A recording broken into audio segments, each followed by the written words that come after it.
पवित्र रथयात्रार अनेक अनेक शुभेच्छा और शुभकामना। नमस्कार, जय श्री जगन्नाथ। विश्वर मंगल कामना करने सहित मो यूट्यूब परिवार को मोर नमस्कार। नीलाचल निवासाय नित्याय परमात्माने बलभद्र सुभद्राभ्याम जगन्नाथाय ते नमः। यही मंत्रटी जदि बोली देबे महाप्रभु आमर श्री जगन्नाथ आगे हाथ दुईटा माने उठेकी आम हाथ पापुलीर रेखार जदि आमर कला साहंतर चक्का चक्का दुईटा आखिर जदि नजर पड़ना सबु ग्रह रिष्ट खंडन हम। तेबे आसंतु जानिबा एही पवित्र रथ यात्रा रे आमे कौन करिबा।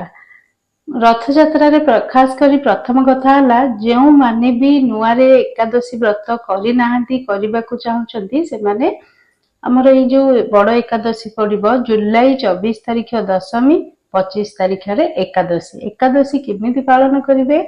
एकादशी जो दिन जुलाई 24 तारिख 2026 मसीहा चलित वर्ष दशमी दिन जेमती मुंड धोईकी गाधेबे, गाधे सारिबा परे ठाकुर पूजा जेमती करचंदी करिवे। तापरे हमर कोन हबो जे पियाज रसुण पालिबे, गोटिए थर भात खाइबे, आउ जलखिया सखाळे राति रे खाइले हबो, किंतु पियाज रसुण पालन करिवे। ता पर दिन एकादशी जे कोनोसी जगन्नाथ मंदिर को जिबे, जदि पुरी की जाउचंदी बहुत भल। प्रथम थर जदि एकादशी करूचंदी ठाकुर रथ रे थिबे, पुरी रे आसिकी जदि आसी पारुचंदी ताहले बहुत भल। आ जे न आसी पारुचंदी से कोन करिवे? जोठी भी पाखे जदि जगन्नाथ मंदिर अछि जिबे, नथिले को विष्णु मंदिर जिबे, किंतु पुरी की चेष्टा करिवे जदि पुरी की आसी पारुचंदी पुरी रथ रे ठाकुर थिबे, तिनी ठाकुरन को दर्शन करिके एकादशी व्रत आरंभ करिवे। तो एकादशी व्रत आरंभ कले एकादशी दिन कौन खाइबे? एकादशी दिन रोसी जिनस किछि खाइबेनी, आउ जहा खाइले हबो। चूड़ा भी खाइबेनी, चाउल रस थिबा जिनस खाइबेनी, आउ सब खाइ परिबे। लुण खाइबेनी, रोसी जिनस खाइबेनी। से गला द्वादशी दिन केमिति पालन करिवे? द्वादशी दिन जो हमर ठाकुर जो भी मंदिर को जिबे छंचा नेबे, डाली चाउल परिबा एमदी छंचा नहीं जिबे, भाईना को दक्षिणा देबे, मुंडिया मारिबे, मारिकी आसीबे। तो हेई गला हमर द्वादशी व्रत पालन। छंचा न देले द्वादशी हेई परिबनी। तेणु करी द्वादशी दिन निश्चिंत भावे जे कोनोसी मंदिर हो, खाली जगन्नाथ मंदिर नहीं, शिव मंदिर हबो, हनुमान को मंदिर हबो, भाईना को छंचा दे देबे। तो हमर एकादशी व्रत सरिला।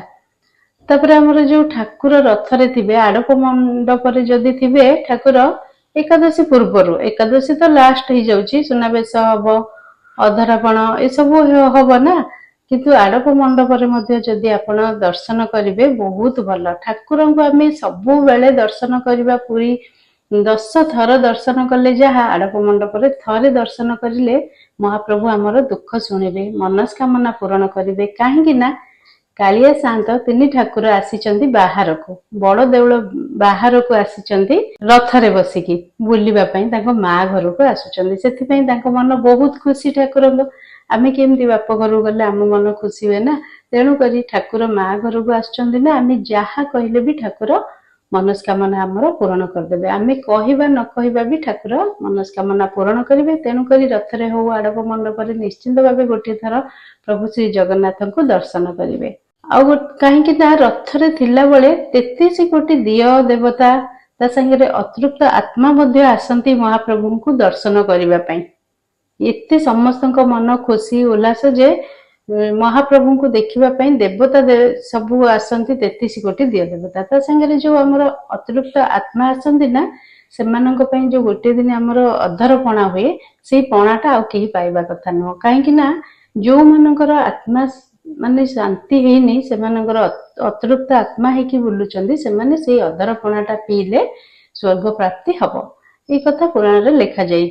तेणु करी सेई जो हमर ए जो रथ रे ठाकुर बसिचंदी, ठाकुर बसला बेले आमे सब जदी ए कथा पालन करिबा, आ एकादशी व्रत एमती पालन करिबा, तो बहुत भल।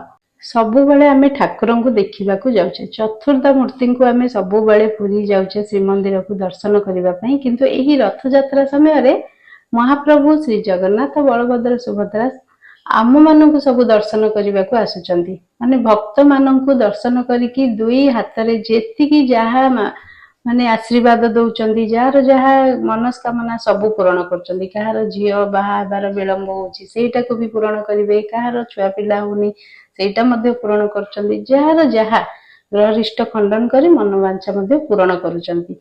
କାହିଁକି ନା ମନ ଖୁସିରେ ଆସିଛନ୍ତି ବଡ ଦେଉଳରୁ ବାହାରିକି ରଥରେ ମା ଘରକୁ, ତାଙ୍କର ପ୍ରଭୁ ତିନି ଠାକୁର ଆସିଛନ୍ତି ମା ଘରକୁ, ତାଙ୍କ ମାଉସୀ ମାଙ୍କ ଘରକୁ। ତେଣୁକରି ଏହି ରଥରେ ଥିବା ସମୟରେ ଯାହା ବି ଯାହାର ମନସ୍କାମନା ଅଛି ଠାକୁରଙ୍କ ଆଗରେ ନିଶ୍ଚିନ୍ତ ଭାବେ ପ୍ରାର୍ଥନା କରିବେ। ମହାପ୍ରଭୁ ନିଶ୍ଚିନ୍ତ ସମସ୍ତଙ୍କର ଡାକ ଶୁଣିବେ।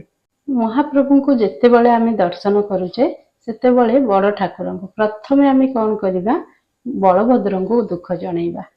ଦୁଃଖ ସୁଖ ଯାହା ବି ଜଣେଇବାକୁ ଆମେ ଚାହୁଁଛେ ନା, ବଳଭଦ୍ରଙ୍କୁ ଜଣେଇବା। ବଳଭଦ୍ରଙ୍କୁ ଜଣେଇଲେ ବଳଭଦ୍ର ମା ସୁଭଦ୍ରାଙ୍କୁ ଜଣେଇବେ, ଦୁଇ ଭାଇ ଭଉଣୀ ସାଙ୍ଗ ହେଇକି ପୁଣି କାଳିଆ ଠାକୁରଙ୍କୁ ଜଣେଇବେ।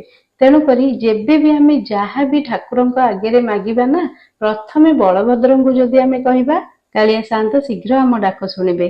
ଏ କଥା ସମସ୍ତେ କୁହନ୍ତି ଆଉ ପୁରାଣରେ ମଧ୍ୟ ଲେଖାଯାଇଛି। ତେଣୁକରି ଆମେ ବି ଘରେ କେମିତି ପ୍ରଥମେ ବଡକୁ କହୁଛେ ନା, ଡାଇରେକ୍ଟ ଆମେ କଣ କୋଉ କଥା ବି ଯାଇକି ସାନକୁ କହୁଛେ କି? ତ ତେଣୁକରି ଆମେ କଣ କରିବା, ବଳଭଦ୍ରଙ୍କୁ ପ୍ରଥମେ ଆମେ କହିବା, ଦୁଇ ହାତ ଟେକିଦବା।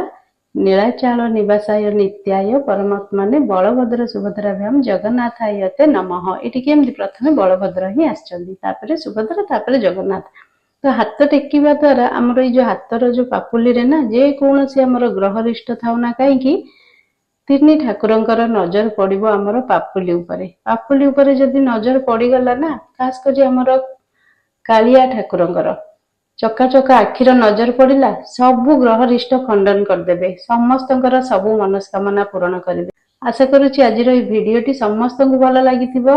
ମହାପ୍ରଭୁଙ୍କ ପାଖରେ ମୁଁ ପ୍ରାର୍ଥନା କରୁଛି ସମସ୍ତଙ୍କର ସବୁ ମନସ୍କାମନା ପୂରଣ କରନ୍ତୁ। ଯଦି ଭିଡିଓ ଭଲ ଲାଗିଥିବ ଭିଡିଓଟିକୁ ଗୋଟିଏ ଲାଇକ୍ କରିବେ, ଚ୍ୟାନେଲରେ ନୂଆ ଥିଲେ ସବସ୍କ୍ରାଇବ ମଧ୍ୟ କରିବେ। କମେଣ୍ଟ ବକ୍ସରେ ଜୟ ଶ୍ରୀ ଜଗନ୍ନାଥ ନିଶ୍ଚୟ ଲେଖିବେ।